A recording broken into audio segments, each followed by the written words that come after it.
स्वागत है आप सभी का पीजीटी रीडिंग क्लासेस पर। तो दोस्तों आज हम देखेंगे मुग़ल वंश के बारे में। तो मुग़ल वंश का जितना भी इतिहास रहा है इसके बारे में हम वीडियो के माध्यम से देखेंगे। हमारे मुग़ल वंश के करीब 7 या 8 पार्ट आएंगे, जिनको पूरा मुग़ल इतिहास पढ़ना है तो हमारे सभी पार्टों को यानी हमारे सभी लेक्चर को देखें। तो चलिए स्टार्ट करते हैं। तो मुग़ल वंश की स्थापना आपको पता ही होगी। पानीपत के प्रथम युद्ध 1526 ईस्वी में जब बाबर ने भारत पर प्रथम आक्रमण किया था, उस समय दिल्ली का शासक इब्राहिम लोदी था। इब्राहिम लोदी को हराकर जब बाबर ने दिल्ली पर मुग़ल साम्राज्य की स्थापना की, उसी समय हमारे भारत पर मुग़ल साम्राज्य की नींव बाबर ने रख दी। तो हम देखते हैं कि बाबर किस वंश का था। तो बाबर का वंश था जो चगताई तुर्क यानी चंगेज खां के द्वितीय पुत्र के नाम पर था। इसकी मातृभाषा थी चगताई तुर्की। बाबर की जो मातृभाषा थी वो चगताई तुर्की थी और इसके राजभाषा थी वो फारसी। और मुग़ल वंश की जो संस्थापक था यानी बाबर को मुग़ल वंश का संस्थापक माना गया है। वास्तविक संस्थापक देखें तो अकबर को वास्तविक संस्थापक कहा गया है।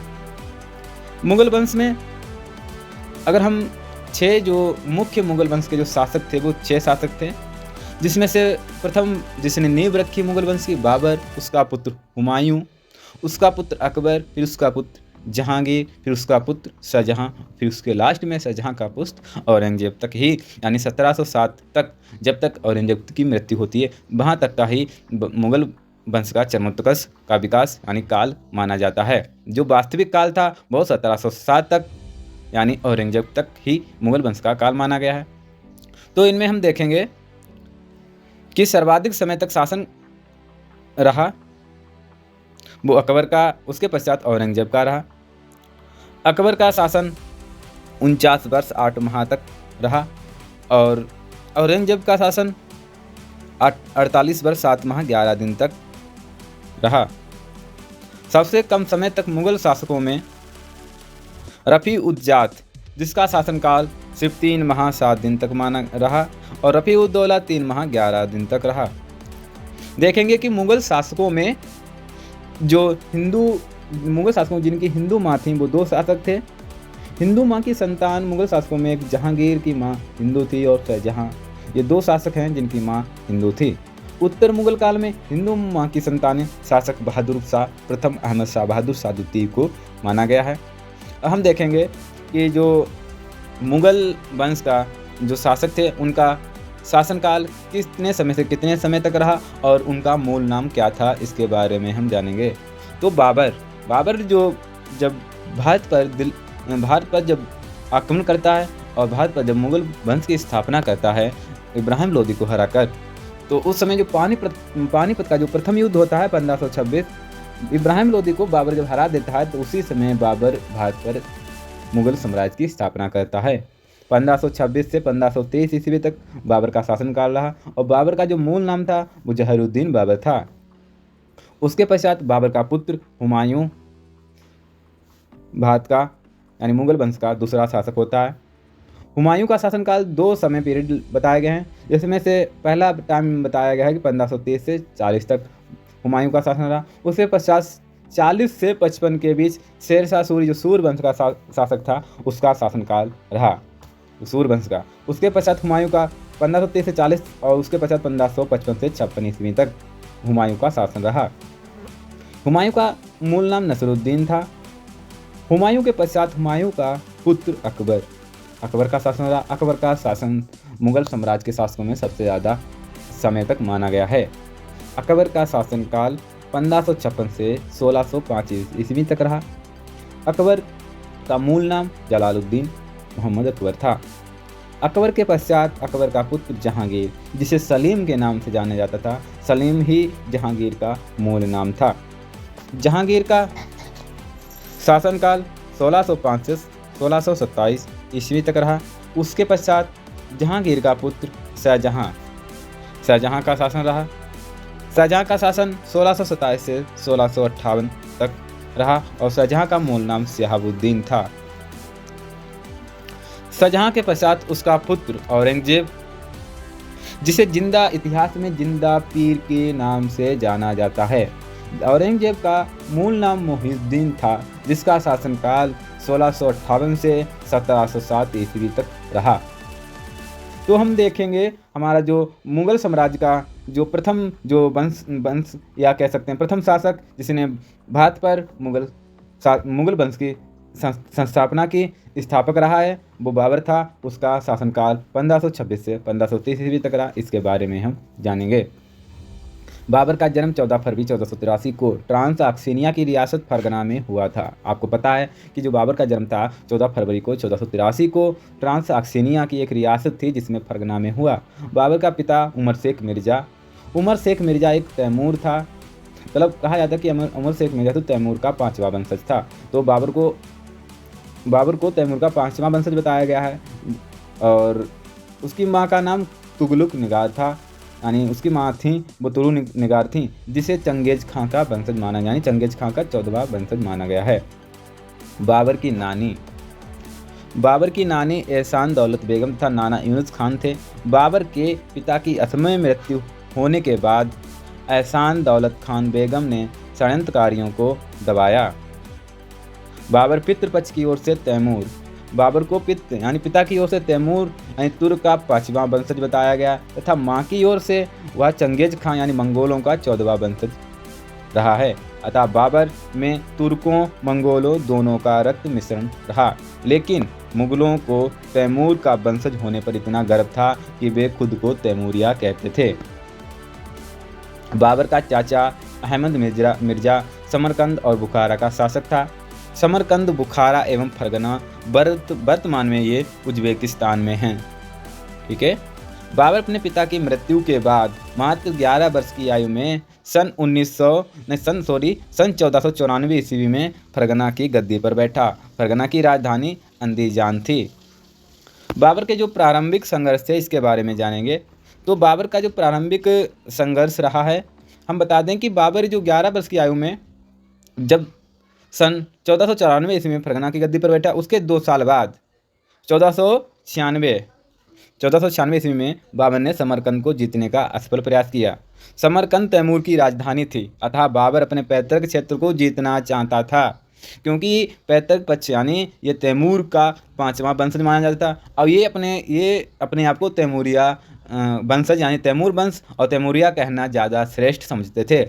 इसलिए 1496 ईस्वी में बाबर समरकंद को जीतने का असफल प्रयास करने के पश्चात भी समरकंद तैमूर की राजधानी थी, अतः बाबर अपने पैतृक क्षेत्र को जीतना चाहता था। 1 साल बाद 1497 ईस्वी में बाबर ने समरकंद को जीता, लेकिन शीघ्र ही समरकंद व फरगना दोनों बाबर के हाथ से निकल गए।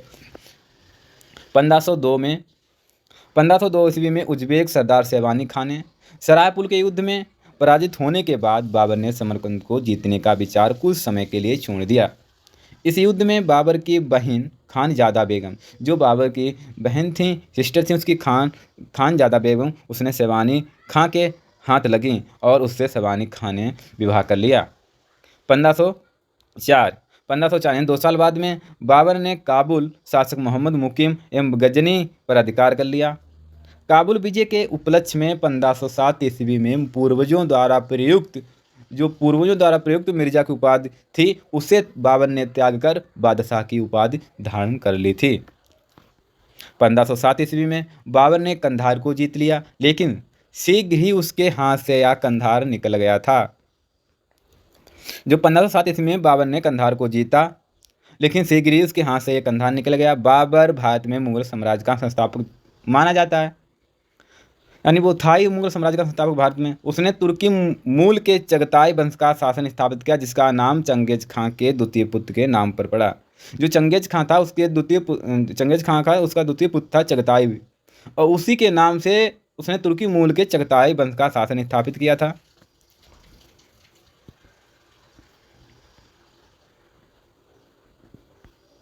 बाबर ने उज्बेकों से तुलगमा युद्ध पद्धति, ईरानियों से युद्ध बंदूकों का प्रयोग, अपने सजातीय तुर्कों से गतिशील घोड़ों का सफल संचालन तथा कुस्तुनतुनिया के तुर्कों से तोपखाने विस्फोटक शस्त्र का प्रयोग सीखा। बाबर ने उस्ताद अली कुली नामक एक तुर्क तोपची को तोपखाने का अध्यक्ष बनाया। बाबर बाबर ने भारत में मुस्तफ़ा खां नामक तोप विशेषज्ञ की सेवाएं लीं। बाबर ने 1511 ईस्वी में समरकंद के साथ बुखारा खुरासान को जीता, किंतु मई 1512 ईस्वी में कुले मलिक के युद्ध में उबैदुल्ला खां से पराजित होने पर समरकंद बाबर के हाथों से पुनः निकल गया, अंतिम रूप से छोड़ दिया। तीसरी बार समरकंद खोने के बाद बाबर ने समरकंद जीतने का विचार अंतिम रूप से छोड़ दिया। अब हम देखते हैं कि बाबर था वह भारत पर आक्रमण करता है तो उसके कारण क्या थे। तो उसका सबसे पहला कारण बताया था कि उसे धन की सबसे ज़्यादा लालसा थी, क्योंकि वह काबुल को गरीबी यानी घोर गरीबी का देश मानता था। उज्बेक हमलों का निरंतर उसे डर रहता था। इधर उधर भटकने के दौरान बाबर को सर्वप्रथम दिख काट गांव में भारत के बारे में जानकारी मिली, जहां एक बुढ़िया ने उसे तैमूर के भारत विजय की कहानी सुनाई थी। एक बुढ़िया थी, उसने तैमूर के विजय, तैमूर था तैमूर लंग, उसने भारत पर जो आक्रमण किया था दिल्ली सल्तनत में, हम पढ़ते हैं दिल्ली सल्तनत जब काल था उसमें तैमूर जो भारत पर आक्रमण करता था तो बहुत सारा धन लूट कर ले गया था। तो एक बुढ़िया ने बताया कि भारत एक समृद्धशाली देश है, वहाँ अपार धन है। तो इसको बाबर सुनता है और वो जहाँ रहता था वो मतलब घोर गरीबी का देश था यानी काबुल। तो उसे धन की भी आवश्यकता थी। उधर से उसे उज्बेक थे, उनके हमले का निरंतर उसे डर रहता था। तो यही सभी कारण थे भारत पर आक्रमण करने के। इसमें और भी कारण थे, जिसमें राजनीतिक कारण तो सबसे प्रमुख माना गया है। राजनीतिक कारण आपको हम बताते हैं कि भारत पर आक्रमण के समय बाबर काबुल का शासक था ही। बाबर के भारत आक्रमण के समय भारत में अनेक स्वतंत्र राज्य थे। बाबर में कोई मतलब जो भारत में कोई एक छत्र छाया में एक बड़ा शासन उस समय शासन नहीं कर रहा था। उसमें अलग अलग राज्य थे, अलग अलग शासक थे। उन्होंने अपने आप को स्वतंत्र, छोटे छोटे राज्य थे, उन्होंने अपने आप स्वतंत्र घोषित कर लिया था और समय आपस में एक दूसरे फूट पड़ी हुई थी। अपने अपने राज्य विस्तार के लिए एक दूसरे से भारत के राजा एक दूसरे से आक्रमण तथा एक दूसरे का विरोध करते थे। इसी का लाभ बाबर ने उठाया। ठीक है, किंतु इसमें बताया कि बाबर के भारत पर आक्रमण के समय भारत में अनेक स्वतंत्र राज्य थे, किंतु बाबरनामा में बाबर केवल 5 मुस्लिम राज्यों का ही जिक्र करता है और उसमें दो हिंदू राज्यों का भी जिक्र करता है। 5 मुस्लिम राज्य था। एक पहला था बंगाल, उसका शासक था उस समय नुसरत खां। दिल्ली दूसरा राज्य दिल्ली, और दिल्ली पर उस समय शासन कर रहा था इब्राहिम लोदी। मालवा जिस पर शासन कर रहा था महमूद खिलजी द्वितीय। गुजरात मुजफ्फर खान द्वितीय शासन कर रहा था। बहमनी कलीमुल्ला शाह शासन कर रहा था। और 2 हिंदू राज्य का जिक्र किया है बाबरनामा में बाबर ने, जिसमें एक प्रथम आता है मेवाड़ जिस पर शासन कर रहा था राणा सांगा, और द्वितीय हिंदू राज्य था विजयनगर जिस पर कृष्णदेव राय का उल्लेख मिलता है। बाबरनामा में बताया कि बाबर ने हिंदू राजा कृष्णदेव राय को तत्कालीन भारत का सबसे शक्तिशाली बताया है। हम देखते हैं कि प्रारंभिक कारण क्या थे। बाबर ने 1519 में से 1524 ईस्वी तक 4 बार भारत पर आक्रमण किया।